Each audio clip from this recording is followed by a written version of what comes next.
Merhabalar, kanalıma hoş geldiniz. Bugün sizlere bomba bir tarifim var. Öksürük kesici, balgam sökücü.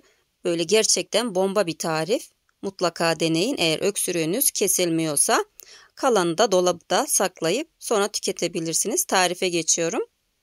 Bir baş sarımsak büyüklüğünde taze zencefilin kabuklarını soyuyorum.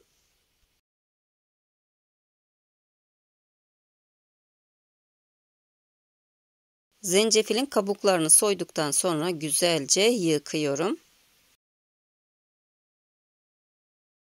Yıkamış olduğum zencefili böyle olabildiğince küçük olacak şekilde doğruyorum. Küp küp doğradım.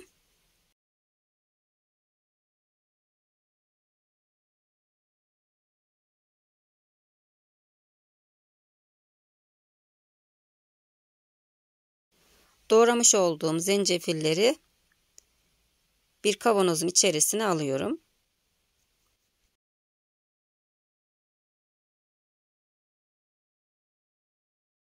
Daha sonra bir tane limonu ortadan ikiye kesip suyunu sıkıyorum. Bir tane portakalı da ortadan ikiye kestim. Onun da suyunu sıktım. Sıkmış olduğum meyve sularını kavanozun içerisine ilave ettim. Bu karışımın içerisine bir çay kaşığı zerdeçal ekledim. Bir çay kaşığı karabiber ilave ettim. Büyük bir tatlı kaşığı bal ilave ediyorum. Bal miktarını damak zevkinize göre azaltıp çoğaltabilirsiniz. Tüm karışımı blenderla çekiyorum.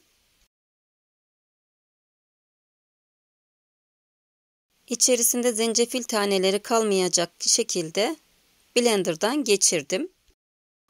Daha sonra başka bir kavanozun üzerine süzgeç ilave ettim ve blenderdan geçirmiş olduğum karışımı süzerek o kavanozun içerisine aldım. Süzgecin içerisinde kalan karışımı kaşıkla güzelce karıştırdım ve kavanozun içerisine geçmesini sağladım. Evet, karışımımız artık hazır. Çeyrek çay bardağı kadarını bir seferde tüketmenizi tavsiye ederim. Evet, bir tarifin daha sonuna geldim. Videomu beğenmeyi ve kanalıma abone olmayı unutmayın. Görüşmek dileğiyle.